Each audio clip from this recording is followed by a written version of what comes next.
Okay, where I was not able to open my PowerPoint presentation. I'm very sorry for that. So just we'll wait for another 1 minute so that students will join and we can start.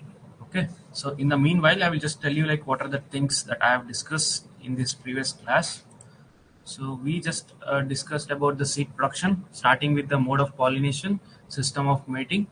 So we have done with it, right? So today we will just take up the IMSS standards for seed production. What are the different parameters that we have to consider while producing the seeds or during the cultivation of the seeds for the commercial purpose? So that will take care today. So I think still 3 or 4 to join. Just we'll wait for another 1 minute. Okay. So any doubts from yesterday's class? I was talking about the transgenic. Like Mausam asked me about like whether it is 2-line system or the 3-line system. So as of now, like we have got some success in the transgenic male sterility where we are able to transfer the gene from the alien, like out of the species to the plant species where it is like we are successful in introducing the male sterility. But when we talk about the maintaining this male sterility from generation to generation, we are not successful in that particular aspect where we have not got the fertility restorer genes which will actually restore the fertility that is lost by the alien addition. So that is why like commercially we don't have much success in this particular field. Okay. So whether it is 2-line system or the 3-line system, it depends on how we are maintaining it. If we are maintaining it by the use of apomixis, then it is fine. But if we are having any restorer line, then it is again 3-line system. So this is how it differs. Okay. So this was from yesterday's class. And one more thing, I just wrongly mentioned regarding what you call the photo period duration for male sterile and male fertile line. So I told you that like male sterile line is below 14 hours, right? So this is just opposite of the case that I mentioned yesterday, where the male sterility is induced when the duration is more than 14 hours. So male fertility is when in the short duration, like short day condition, the plants will be male fertile. When they are provided with the long day conditions, usually male sterility expresses. Is that clear? I think like in the yesterday, like there was a one chart which I mentioned 18 opposite. Yeah. So this I have corrected here where the long day duration will induce the male sterility and the short day condition will bring back the fertility. Okay, restore the fertility. So this was from the previous class. So in today we will just discuss. We just continue our discussion about the different parameters that are to be considered during the seed production, which are mentioned in the IMSCS, that is Indian Minimum Seeds Certification Standards. So we'll talk of different parameters. Can you just name the different parameters that are needed to be considered during the seed production? Can we start with the genetic purity? The genetic purity, physical purity, objectionable weeds, other crop seeds, moisture content, germination. Anything else?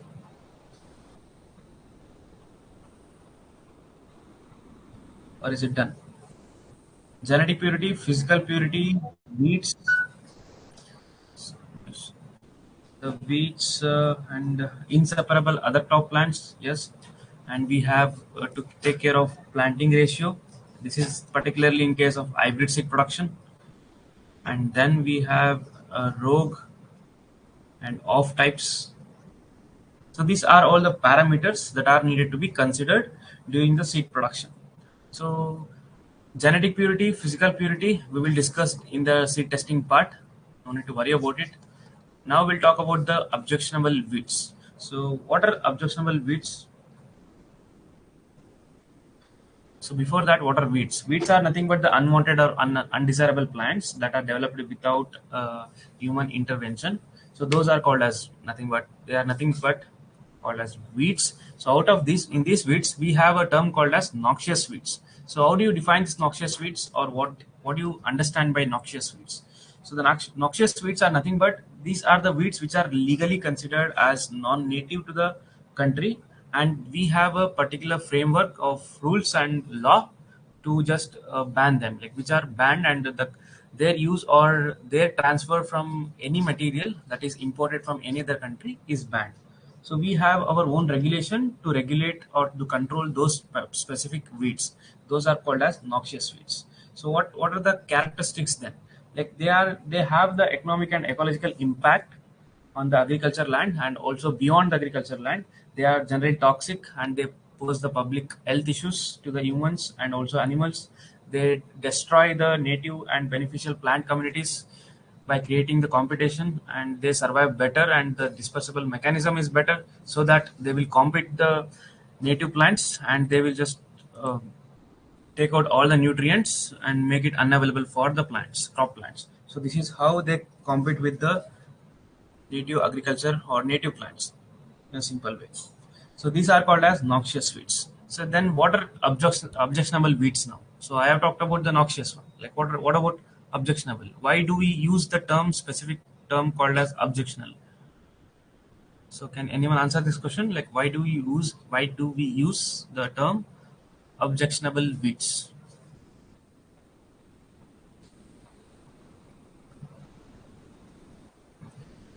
So the objectionable weeds, these are under the category of noxious weeds, where they have certain characteristics. Based on those characteristics, if the weeds have these certain characteristics, they are called as objectionable weeds. So what are the characteristics?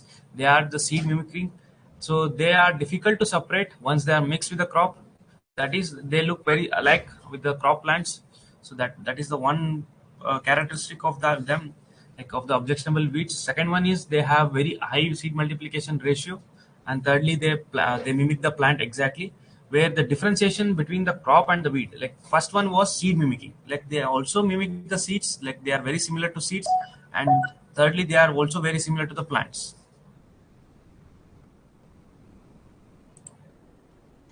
Yes, Anshuman, you want to say something?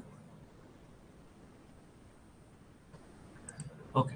So thirdly, it is plant mimicking, where the plant parts or the plant itself is very similar to the crop plants, where it poses the difficult or in the differentiation between the crop and weed plant at early stages only. See, if in the early stages of the growth, if the weeds cannot be recognized, they cannot be rogued out, right? So once they are not rogued out in the early stages, in the later stages, they will already contaminate the seeds. And during the harvest, if the maturity of the wheat crop is in the similar is in the similar duration of the crop plants, again during the harvesting, they will be mixed with the crop plants. So this is how they are categorized as objectionable weeds based on these characters. There are also certain characters like chronological mimic, where the height and the ripening time is very similar, which I said you now. So what happens if they are similar? So if the height and the ripening time is similar, so for example, it is Phalaenopsis minor, where the harvesting will pose a problem. It will be mixed with the crop and contaminates the wheat grains. This is seen in case of Phalaenopsis minor. This is the objectionable weed of wheat. Next, the biochemical mimic, where we know that we have the herbicides, based on the action of the herbicides, which is very specific to the genome, right? So they just are resistance. Like herbicides will act based on give the genetic effect. Will they act on systematic way? So they are called as, sometimes they are called as systemic herbicides. We have it. So what happens if a certain weed is actually a native, or it is belong to the same family or the same genus? So it will also have similar biochemical mechanisms that the crop has. So in that case, the herbicide will also be resistant to that particular weed along with the crop plant. Usually the herbicide that we spray are actually resistant to the crop plant, and they are susceptible to the weeds. Like the weeds become susceptible to the herbicides, where the crop plants are resistant. This is how it is, right? But if they are closely related, even the weeds become resistant to the herbicides. They have no effect on it. So under such condition, they are classified as objectionable weeds. and lately it's the same again, the noxious one, like similar to the noxious one, where it is poisonous to human beings and also the animals, and they have smoothering effect on the weed and better disposable mechanisms. They have better disposable mechanisms compared to the crop plants, and they have the dormancy and seed longevity. So how does this dormancy will help in the survival? So when I talked about the ecological significance of the dormancy, I told you this thing, that it will skip the unfavorable conditions. So what I mean by unfavorable conditions here, unfavorable condition doesn't relate to the temperature, light condition, or the moisture content, or nor the RH. Why I'm asking you this is because yesterday one student asked me a question where in the dormancy I told you that dormancy is a process where the seeds fail to germinate under favorable conditions. So this is what I've said, right? Under favorable conditions, the crop plants or the seeds fail to germinate. So if this is occurring, then they are called as dormancy. And then later, while talking about the benefits of this dormancy, I mentioned one point. In the ecological significance, I told you that this dormancy will help to skip the germination during unfavorable condition, or dormancy will help in germination of seeds in favorable conditions. So what I mean by this one, so the second point, I hope like you are clear what I'm asking. So I'm saying that dormancy will help the germination to occur only under favorable conditions. So this is again contradicting with what I said earlier, right? So earlier I told you that dormancy is a process, or it is a mechanism where seeds have generally failed to germinate under favorable conditions. But when I talk about the significance, I'm saying that this presence of the dormancy will help in the germination only under the favorable conditions. What I mean by this? So can anyone tell me like what do I mean by this? You are able to understand?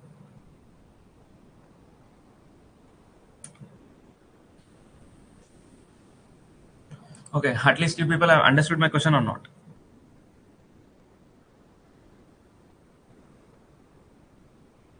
Yes or no? Like if it is yes, just reply with a yes, or if no, I want a straight no.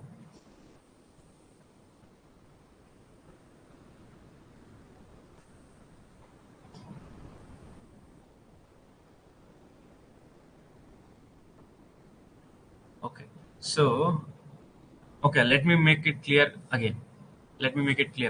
So what do you mean by dormancy? Like what I've explained, what is dormancy? Dormancy is a condition where seeds fail to germinate under favorable condition, right? This is what I've said.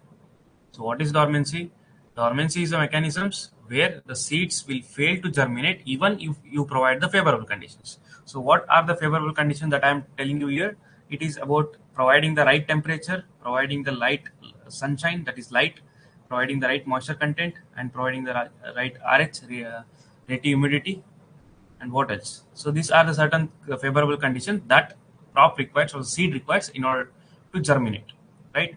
Temperature, light, moisture content, RH, you will take it also take it oxygen. Okay, so these are the certain parameters, or these are certain factors which are very much necessary for germination. Am I clear? So this will come under the favorable conditions. If I provide all these conditions, even in the isolation, in the close, in the laboratory condition, even the seed will germinate. It doesn't mean that every time it requires a soil. You already know it, right? Even we can just germinate the seeds in the laboratory by providing these basic conditions. So these are nothing but favorable. But if a seed is possessing the dormancy, even if you provide all these favorable condition, they are not able to germinate. So if this is occurring, then we designate it as okay, there is a dormancy in the seeds, right? Is this clear? I need a quick S for this if it is clear.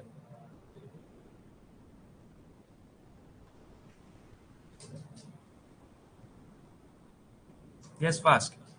If it is clear, I need a quick yes, or if it's not, I need a no.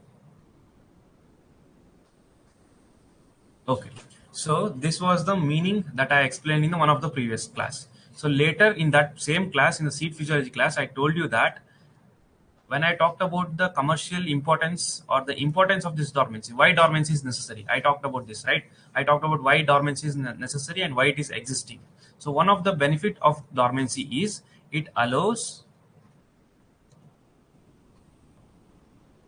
germination only under favorable condition.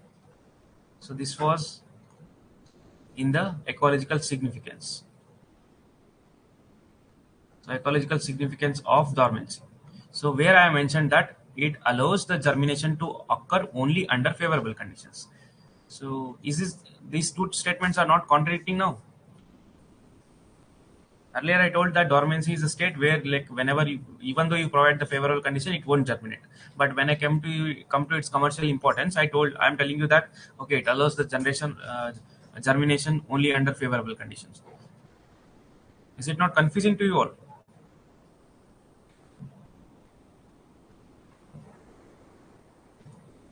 Say yes or no.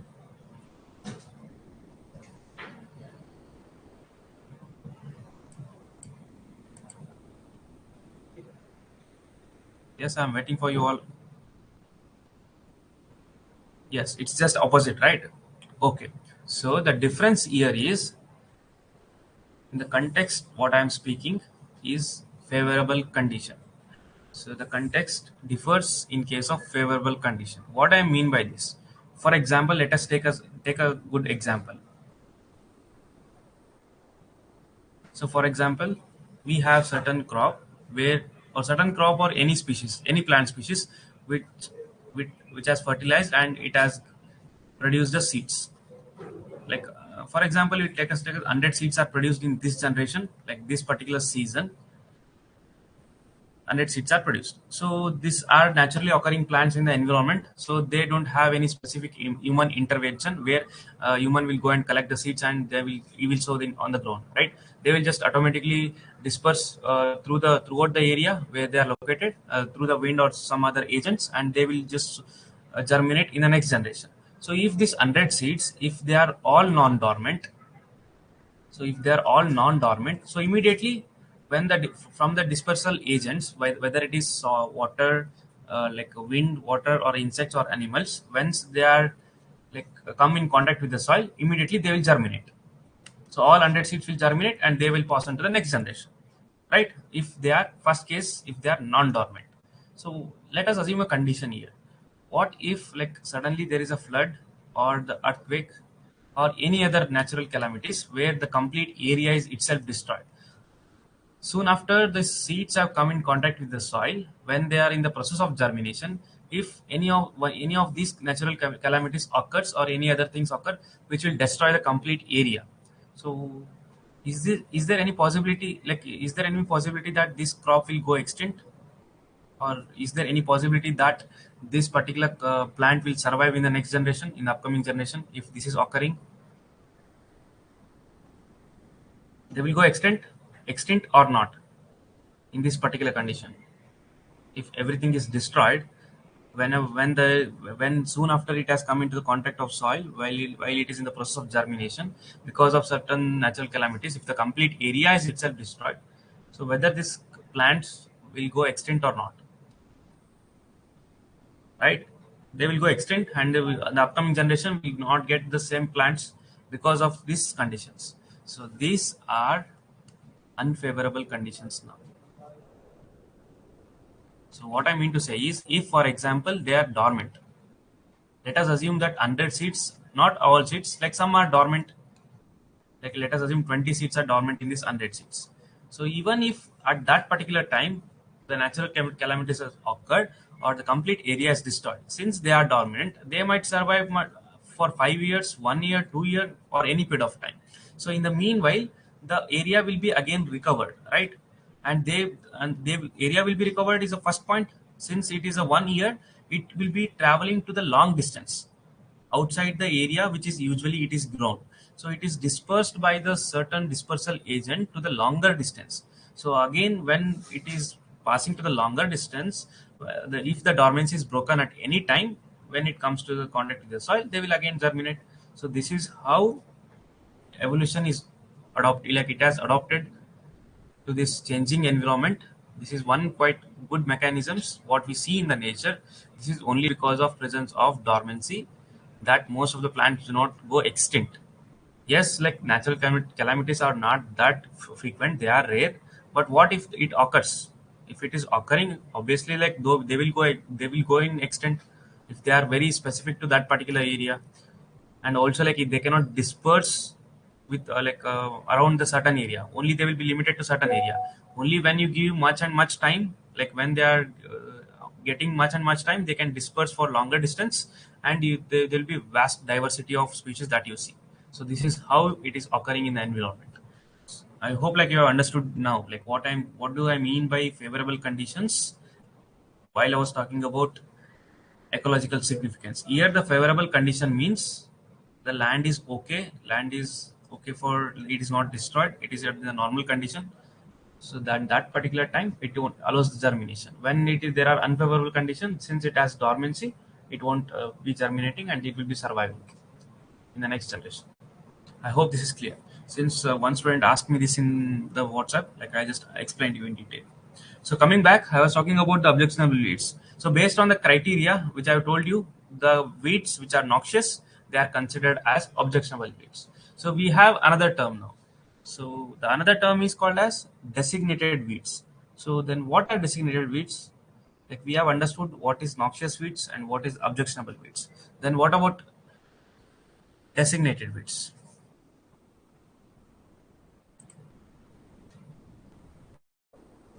So the designated weeds are those for which we have standards in IMSES. So these are again objectionable, which are creating problem for the seed production field in the seed production plot, for which we have certain standards. So those are called as designated weeds. So this is the list of designated weeds, which is very important for you all. So there are only few crops. Only these many crops have specific designated weeds during seed production. This is during seed production. Okay.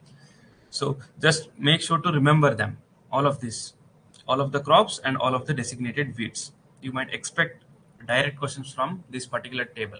Make sure to remember it. I hope this is clear.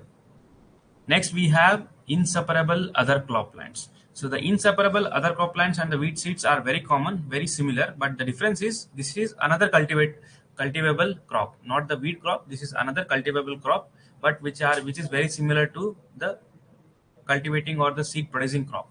So for example, in the wheat field, if you see the barley, gram and oat, it is difficult to separate because the size and the morphology of these crops, like these seeds, are very much similar. So even if you go for seed processing, the machine will not be able to recognize the difference between these two. So the separation becomes very difficult. So those are called as inseparable other crop plants. So in the JRF 2022, they ask for chickpea, which is the inseparable other crop plants in the seed production of chickpea. It was given as oat.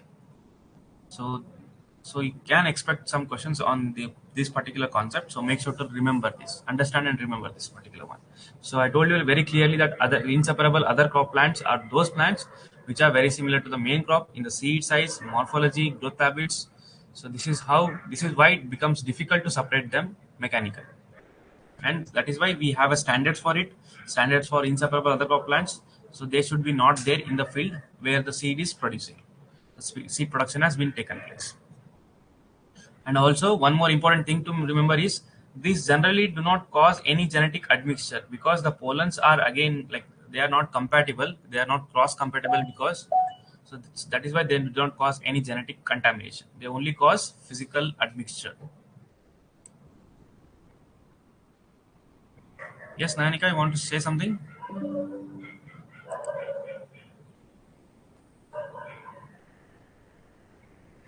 I'm not able to catch you. Like I'm not able to hear your voice.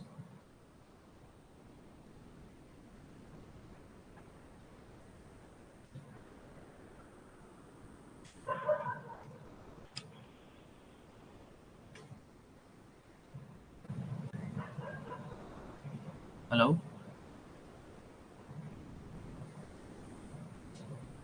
Okay.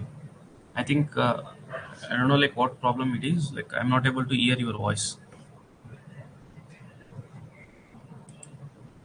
Okay, let us continue. I was talking about inseparable other crop plants. So they only cause the physical admixture, not the genetic admixture.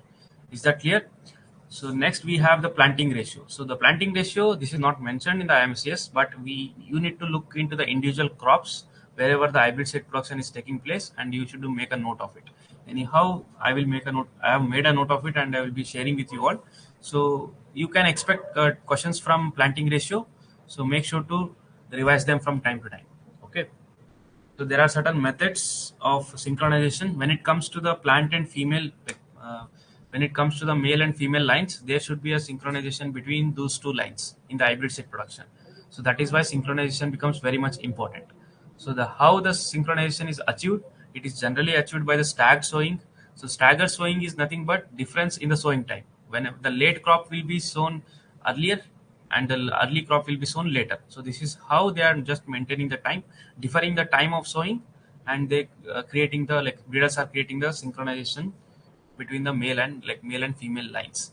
And next, by the application of fertilizers, we can achieve the synchrony, and the foliar application of urea, and the growth by the use of growth regulators or growth promoters, we can achieve the synchronization. And there is a technique called as flag clipping, where the inflorescence by which the inflorescence will easily come out. Okay, so this is also a method of synchronization. And there is also another mechanical cultural method where the shaking of inflorescence will like prepone the what you call flowering by 2 to 3 times a day, will fasten the inflorescence growth. So it will prepone the inflorescence or maturity time, and that is how we can achieve the synchronization.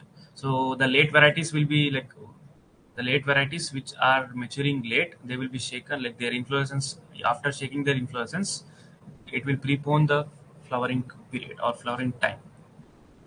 So these are certain methods of achieving the synchronization. Clear? So what are the factors that will actually affect the synchronization? It is obviously the weather conditions, date of sowing of the parental lines, and the season of sowing, and the soil factors, and also the genetic factors. So these are the certain factors which will affect the synchronization of the flowering. So then factors affecting the seed set. The healthy seed set during the crop production or the seed production is affected by first and foremost important thing is it is synchronization. So with the proper synchronization, there will be a effective seed set. Then it comes to the effective pollination, and lastly it is optimum distance between male and. If the distance between the male and female it's like distance is more, so there won't be effective pollination that will occur. So this will create some problem in the seed set. So the optimum distance should be there between the male and female for the effective seed set. Okay. So next we have another two important terms which are called as rogue and off types. So can anyone tell me like what is the difference between rogue and off types, or whether these two are the similar terms or the same terms?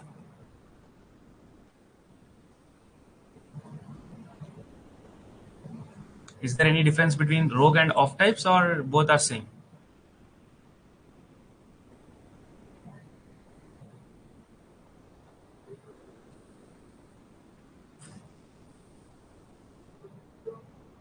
So the off type, okay, there is a difference between rogue and off types. Off types is within the species. Yes, very good. There is a difference where when we are talking about the off type, it is a within the species but can be of different variety. Even it can be of same variety or different variety. If it is same variety but it is deviating from the particular diagnostic characteristics of that particular variety, because of genetic admixture, even though seed belongs to the same variety, it will express the different characters. So that means it's a direct deviation. If within the species, if any deviation is occurring in the field that is observed, it will be considered as off types. So these are nothing but the plant of same crop species. Okay, so this is off types. Then what about rogue? Rogue is just a collective term which is unwanted plant or any other volunteer plant, unwanted plant that is present in the field, in the field of seed production plot. If any other crop, like other than the cultivated or the sowed variety or the sowed crop, if you find any other variety or any other crop in the field, these all are considered as rogue. So that is why it is a collective term. So what all it includes? It includes the off types, pollen shedders, shedding tassel, weed plants, plant with other designated diseases are also called as rogues. That is why they are rogued out. Whenever you observe any plant that is attacked by certain disease, you should rogue out the plant immediately so that there won't be any infection to the other plants. And next, it is again IOCP. What is IOCP? Inseparable other crop plants. So all of these are considered as rogue. So in the previous class, I asked one question. It was regarding the pollen shedders and the shedding tassel. So can anyone tell me like what is the difference between the pollen shedder and the shedding tassel? Yes, if you know it, like what is the difference, or is it again the same? I already told you that these two categories are under rogue, which are nothing but the volunteer unwanted plants in the seed production plot. So what is the difference? Like, what do you mean by pollen shedders and what do you mean by shedding tassel? If it was same, then why there are two different names? Why they are called with two different names?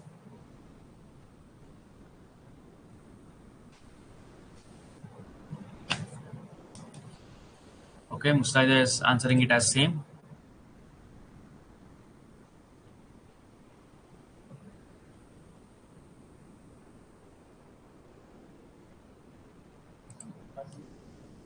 Okay, so listen to me very carefully. I will tell you about pollen shedders and shedding tassel. So what do you understand by pollen shedders? Yes, very good. For the maize it is called as shedding tassel, but there are even other differences too. So what I mean by pollen shedder? So this is for hybrid seed production where we have three different lines, A, B, and R line. Right? We have three different lines which are called as A, B, and R. A is, we know that it is male sterile line. B is the manteller line. R is the restorer line. So if it is a foundation seed class, we have two different rows. One is A line in a one plot, in a B line in the second plot. That will be maintained. So for the maintaining of A line, we will just show the B line in the same field or in the different plots, with providing some isolation between them, right? So if we know that the plants that are present in the A line, none of them are shedding pollen. Why they are not shedding pollen? Because all are male sterile. In the first case, all are male sterile. There is no plant which is actually shedding the pollen. In the B plants, all are shedding pollen because this is a manteller line which will be male fertile. All will be shedding pollen. So if in case, because of certain admixture during harvesting or later process or during the sowing, if you observe any B plant, any plant from the that is belonging to the B line in the A line, so we will get to know the difference. How? Because by the fact that it will shed the pollen. So if this is the case, then this B line is called as pollen shedder. So the presence of B line in A line is called as pollen shedder. So I will ask you one question now. What if the pollen, there is one specific plant, like out of 100 there is one plant which is actually shedding pollen,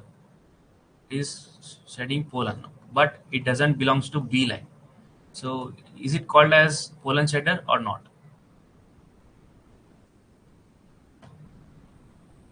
What I mean to say is, you have other crop plant which is actually present in the A line, which is a male sterile line, so which is actually shedding pollen. But if you when you observe the characteristic of the plant, it is not belonging to the B line. So what will you consider it? You will consider it as a pollen shedder, or you will just consider it as an off type?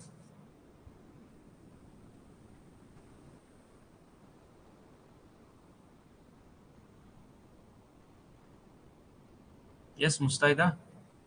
Rogue, nice. Rogue or off type? Yes. Why not pollen shedder? So that is also shedding the pollen in case of A plant, like A line. Then why it is not called as pollen shedder in this case? Why it is directly called as off type? So the reason being is, the pollen shedder, we use the term pollen shedder when all other characters, traits, everything is same. Only difference is in the male sterility or fertility. In that particular case, we use the term pollen shedder. So why you are using this as a off type? Because Apart from shedding pollen, all other characteristics of this particular plant, which is shedding pollen, is completely different.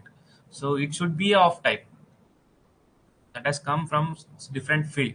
But if it is of B line, we know that A and B are near isogenic lines, right? All other genes are similar in both the cases. Only difference is in the male sterility. So that is why this is specifically called as pollen shedder, not any other line, not any lines from the, like, not any other lines other than the B line can be called as pollen shedder. Then what about shedding tassel? So this is a different case now. So again we have A and B line, and this is particular to maize. So in the maize, how do you produce the male sterile line? Can you just tell me quickly?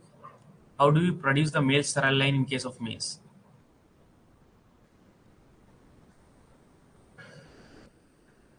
Or in case of maize, presence of B line in A line is called as shedding tassel. Is this the only case, or is there any possibility that presence of B line in A line is called as shedding tassel in the case of maize? So, or what exactly that shedding tassel mean? Okay, forget about everything. Just tell me, like, how do we induce the male sterility in case of maize? What technique actually we use to get the plants which are male sterile? Yesterday I have discussed this. Like in the maize, what type of technology we use, what type of mechanism or technique we use for producing the male sterile lines. Yes, it's simple. It's simply a detasseling, where we will just remove the male part, tassel manually, right?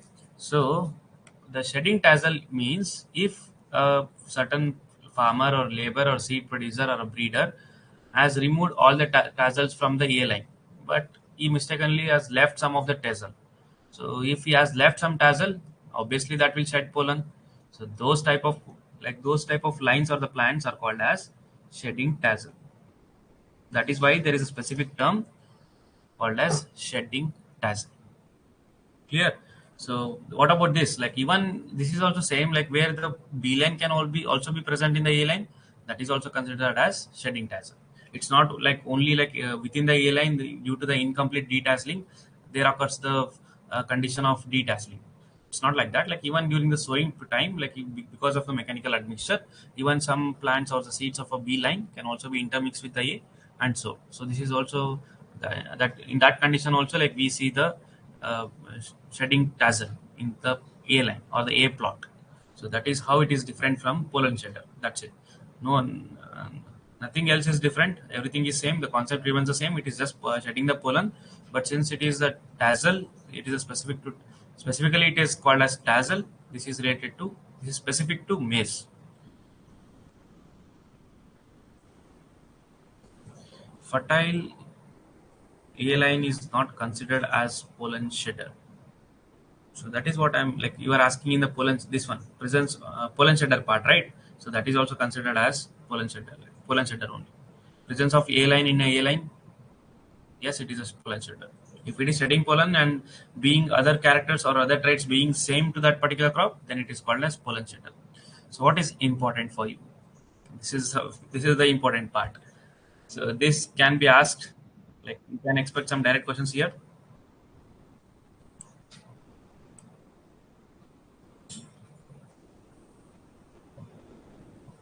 If people are okay. So this is important where you can expect some questions directly, like presence of B line in A line is called as, we already discussed, it is pollen shedder. So and there is also a certain criteria. I don't think like you people need to worry about it. It's only for SRF. If you are like Mustaiza, you just take care of this thing where you need to consider that. Remember that if it is only 2 centimeter and above, it is considered pollen shedder. During the field inspection, the shedding pollen, like the plant which is actually shedding pollen, it should have the ear length 2 centimeter and above, and which should be either shedding the pollen or it has already shed the pollen. So in these two conditions, they will be considered as pollen shedder. Secondly, the presence of B line in case of R line. So this is again male fertile line. So male fertile line present in the R line, it is again considered as off type because all other characteristics between B and R line are different. So this is off type. and the R line being present in the B line, is it one and the same? It is also called as off type. The presence of fertile, like Aarti asked just now, asked me this question. The presence of a fertile A line in the A line. So this is again a pollen shedder. Then what about R line in A line? Whether it is called as off type or pollen shedder? Yes, fast. You people have to answer this question.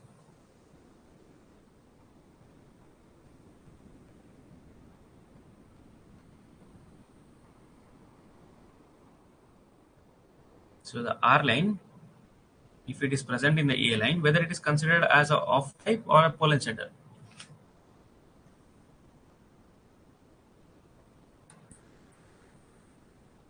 Yes, very good. It is considered as off type. I hope like you have clearly understood the things. Till now, I believe like you have just remembered like this is off type and this is pollen shedder. After today's class, I believe like you will be able to understand why it is actually called as off type and why not it is pollen shedder. Right? I hope so. You people have understood this. So next, like lines different from the B line. Just carefully listen to these words.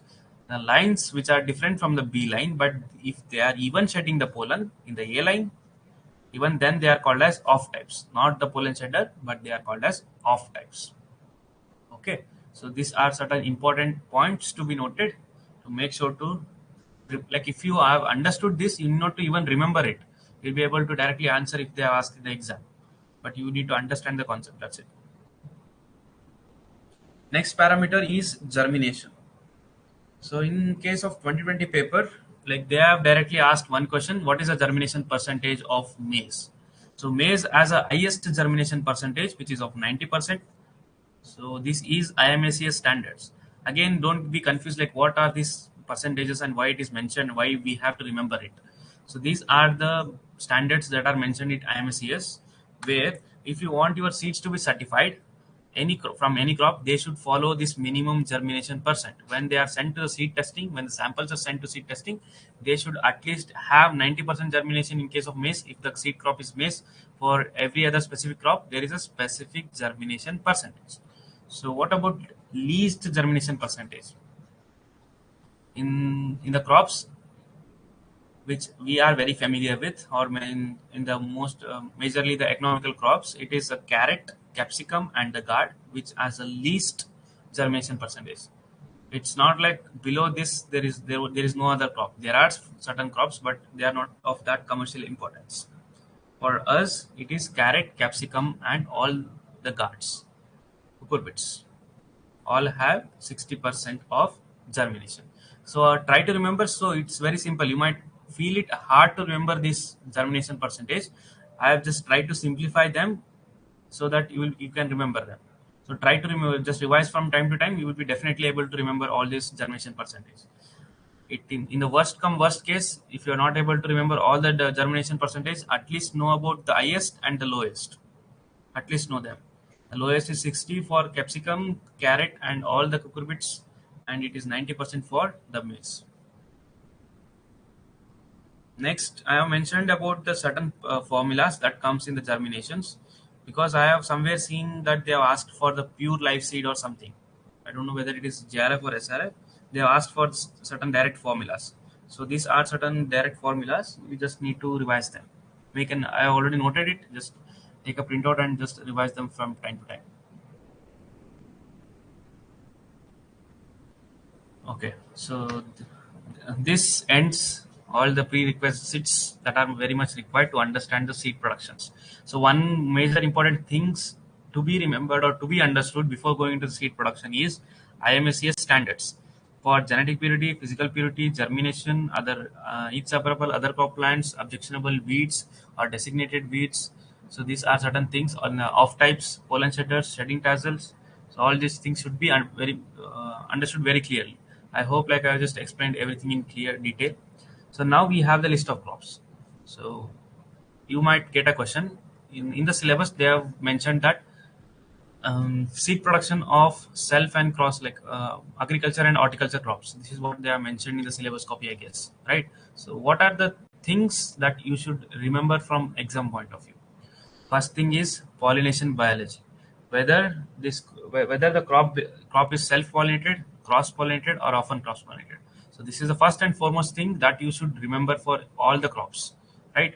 Secondly, after pollination biology, rest of the things are almost similar for the seed production. Yes, it varies for crop production, but for the seed production, all the conditions are very much similar. You need not to worry about it, like land requirements and the preceding crop requirement, and also things like moisture, initial moisture content, or the environment or season, like season, which is the season that the seed production is taken. It's very similar to all the crops, and it is similar to the crop plants where the cultivation is taken. So then where does the differences arises? The differences is in the isolation distance. One thing is pollination biology, so that you should remember. Second one is isolation distance. I just mentioned them. First thing is pollination biology. Second thing is isolation distance.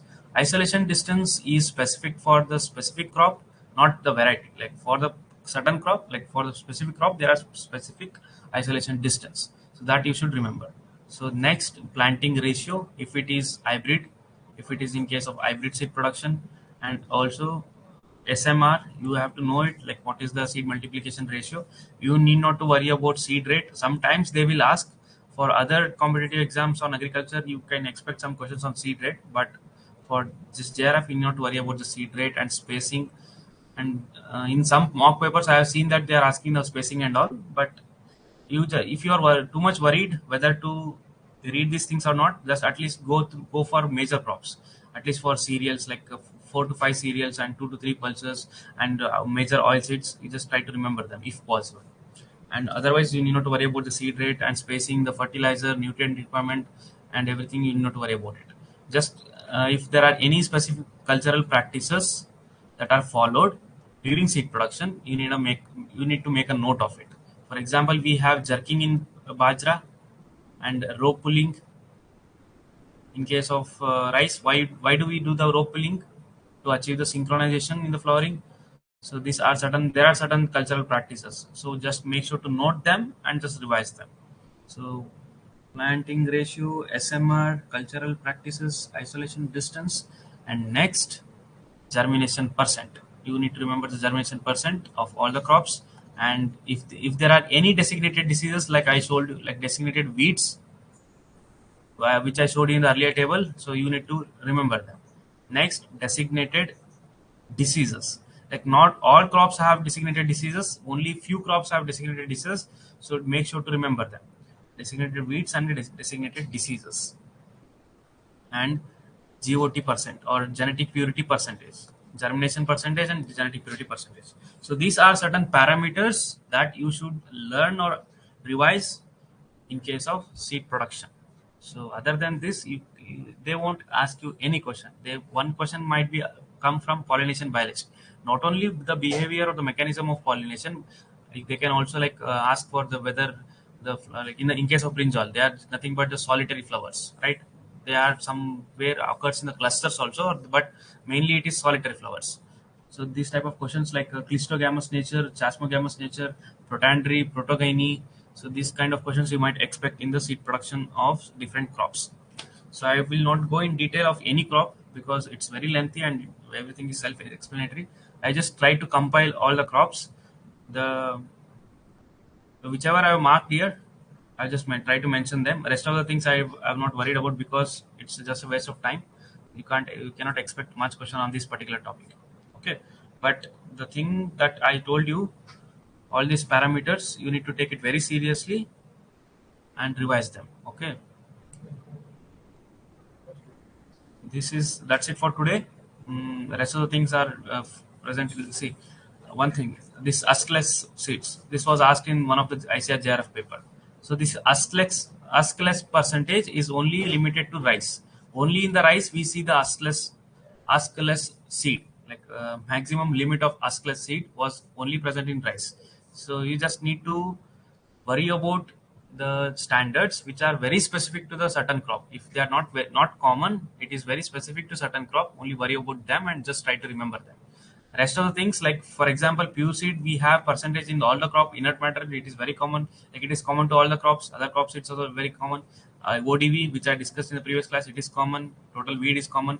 Objectionable weeds. So here it is, see, the paddy bunt is a objectionable or designated disease of rice. So that you should remember. Objectionable weed percentage, if there are any objectionable weed, then you should remember. So this objectionable weed is present for every crop, almost all the crops, so you need to worry about it. Okay. Anything left? Yeah, just try to I tried to mention about this vegetable crops or horticulture crops. I'll just show you here. Yes. So the cucurbits. First and foremost important thing, you have to know about whether they are cross-pollinated or self-pollinated. So this is the first and basic thing that you should remember. And after that, the pollination biology. So I just taken a compiled notes from the web, where they have already compiled everything that what is the actual floral biology of different crops. So everything I have mentioned, you need to go through it once. So root crops, flowers, okra, yes, and techniques for hybrid seed production. So in techniques for hybrid seed production, emasculation and pollination is generally followed for tomato, brinjal, and most of the cucurbits. And self-incompatibility is present in the cauliflower, cabbage, broccoli, and radish. So this type of question you can expect in the exam. So this is the most important thing, the most important chart for you people. So which are monoecious, which are dioecious, monoecious, dioecious, hermaphrodite, andromonoecious, gynoecious, androecious, and trimonoecious or gynoandroecious. So just try to remember the examples for all these things. Okay. So anything left? Okay, sex modification. Yeah, this is also very important, where you can expect the name of the chemical which will revert the sex. So sex modification in the cucurbits, it is mainly seen in the cucumber. It is malic hydrazide, and we have certain other chemicals for other crops. Try to in the ethereal, this is the most common question that is asked in other agriculture exams also. Where cucumber, it is the ethereal which is the chemical for the sex modification. What it will do, it will has an effect on increase the pistillate lines. It will induce the pistillate flowers and the yield, or increase the pistillate flowers and the yield. This ethereal. Okay, just follow this chart and try to remember them. Forage crops, there are two important forage crops. I've also mentioned what is the difference between fodder and forage, difference between A and silage. So just try to revise them from time to time. Okay. So what about the important fodder legumes in India? It's lucerne and bursi. Lucerne is nothing but alfalfa and bursi. I told you about tripping mechanism in case of lucerne. I don't think so. Yeah, yesterday I told you, like, I will explain it today. So there is a specific mechanism which is called as tripping mechanism. This is seen in lucerne, where due to the activity of honeybees, the pollen, like the staminal column, will break, and there will be release of the pollen from the staminal column. So once there is a breakage of the staminal column, the pollens will get attached to this insect's legs, and this is how the cross pollination is favored in case of lucerne. So this particular mechanism is called as tripping mechanism. It's just like sitting on that particular part, so that it will burst out the pollens from the stamens, right? So this is about tripping. Yeah, that's it for today. I have just tried to compile each and everything that is very much required. Some things might be extra, and it's up to you, like whether you want to cover it or not. Other than that, like whatever basic things are there, I've just highlighted them. Just make sure to read them. So there is a technique called as seed plot technique in case of potato. Seed plot technique. So who gave the seed plot technique? I know, like, you people know it's a Pushkar Nath. And what is the history, like why the seed plot technique was very much necessary? So that I have mentioned it. So just go through it once. Next we have true potato seeds. Who gave it? It was given by Ramanujan. And what is the difference between the tuber production and true potato seed production, and which is the most commercially used, and what are the disadvantages of TPS, and what are the disadvantages of tubers? Everything I have mentioned. Okay, just go through it once. This was for seed production. Yes, I didn't go in much detail about seed production. Why? Because if I just try to cover all the crops, it would be boring to you all, because so they are just the things that you should remember, not to understand much, because everything is self-explanatory in this case. This is just the standards. This is just the conditions that is followed during the crop production or the seed production. Sorry, that is why I don't want to just take it, just go on explaining all these things. If you get any specific doubt out of this seed production class, you can ask me anytime. It's not an issue. Okay, so if the things are clear, we can meet in the next class. We shall meet in the next class, where I will be just starting the post harvest operations, where we have to start our discussion right from the harvesting. So now we have discussed the seed production. The seed production is over now. Right after the harvest, transportation, packaging, storage, processing, and the treatments, seed treatments, up to which we have to discuss in the post harvest operations. Once we are done till seed treatment, what is the next procedure? Next procedure will be taking of samples and sending to the seed testing laboratory. If the seed testing is done, we will finish the complete seed technology part. Okay, so I'm just taking it in a very chronological way, where we have started from floral biology, then we have discussed seed legislation, and we came to know about the seed certification. And after certification, we have just I have just discussed about the seed production. After production, it's about the post harvest operations, and lastly, it's about seed testing. I hope the things are very much clear to you all. If you have any doubts, you can just directly text me on the WhatsApp. I will be answering you anytime. Okay. Thanks for attending.